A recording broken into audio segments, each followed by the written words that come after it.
membagikan materi tentang pembelajaran jarak jauh yang berjudul mengevaluasi dan menyusun teks anekdot. Sebelumnya, perkenalkan, nama saya Sela Munsha. Nama saya Melisa Susanti. Baiklah, simak materi dari kami ya teman-teman. Sebelumnya, saya mau tanya nih, di sini ada yang tahu belum apa itu teks anekdot? Belum ya? Saya jelaskan ya.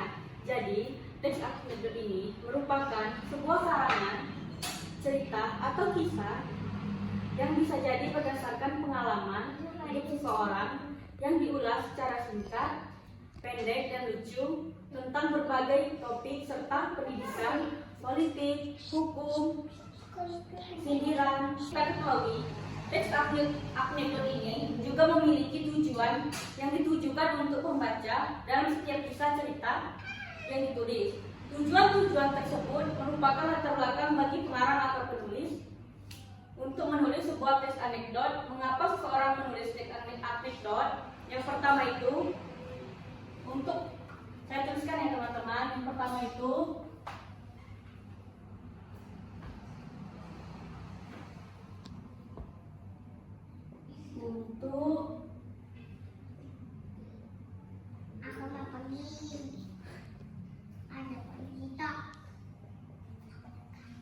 untuk membagikan hanya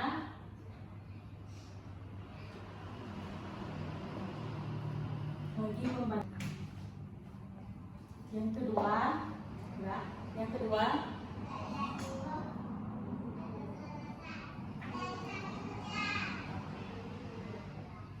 sebagai sarana menghibur. Yang ketiga sebagai sarana mengkritik.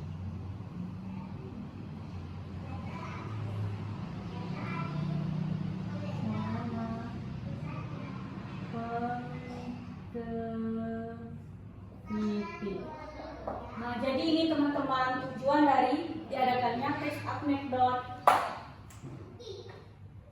Adapun makna tersirat dalam teks anekdot merupakan yang pertama itu, sekolah yang bagus pasti bayarannya mahal.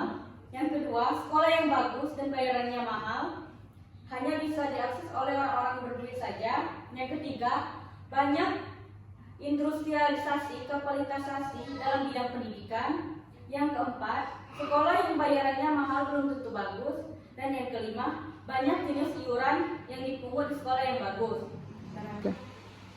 Nah, baiklah, selanjutnya kita membahas analisis struktur dan kebahasaan serta menyusun teks anekdot, yaitu tujuan dan tujuan belajarnya. Setelah selesai mempelajari materi pelajaran yang tadi dijelaskan, nah kita harus menganalisis struktur dan kebahasaan teks anekdot. Yang pertama itu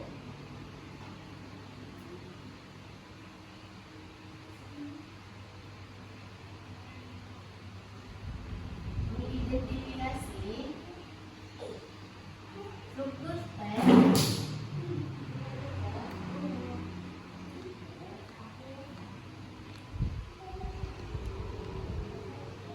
anekdot.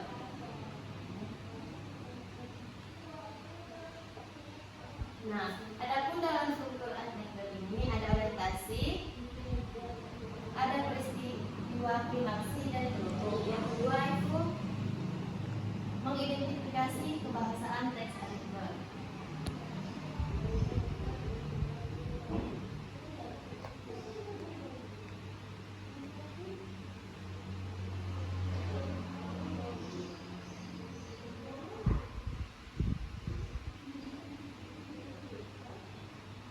Nah, dari dua ini adapun cara menulis teks anekdot dengan memperhatikan struktur dan kebahasaan baik dari lisan maupun tulisan terkait dengan pekerjaan atau kehidupan kita sehari-hari. Nah, di sini ada tiga. Yang pertama itu menyusun kerangka,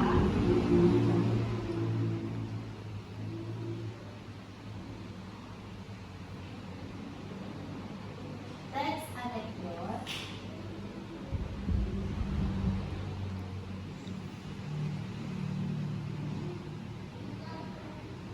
sesuai dengan struktur.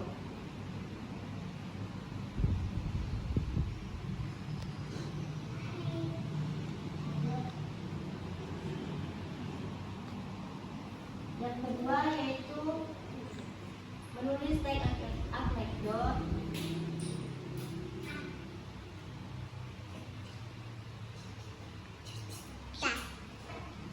Yang ketiga yaitu menyunting teks anekdot yang telah disusun tadi.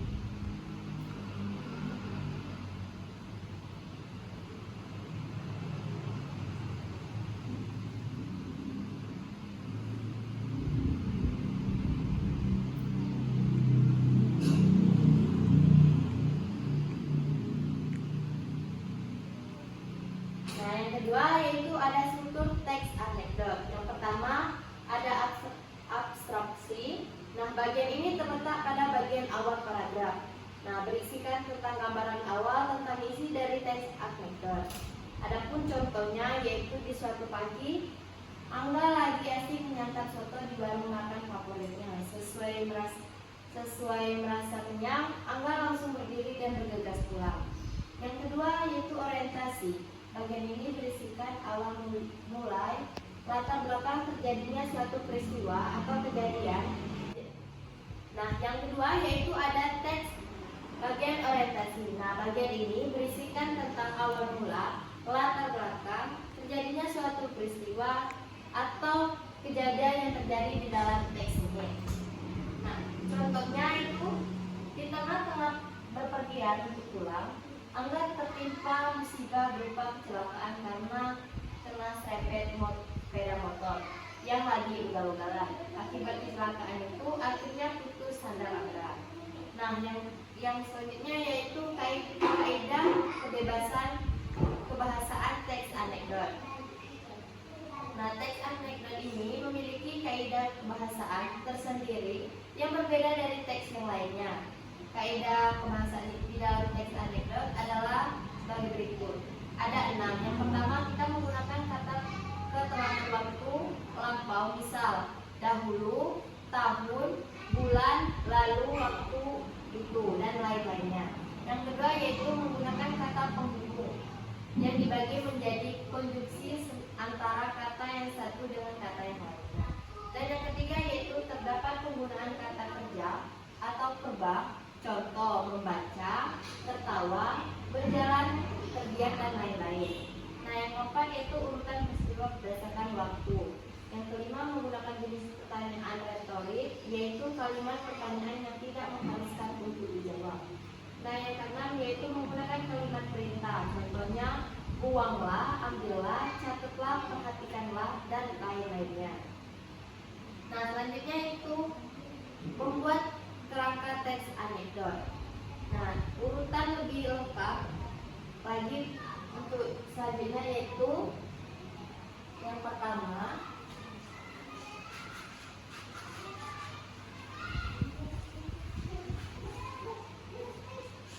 membentuk topik. Nah, baiklah, selanjutnya yaitu nomor 2, mengumpulkan bahan.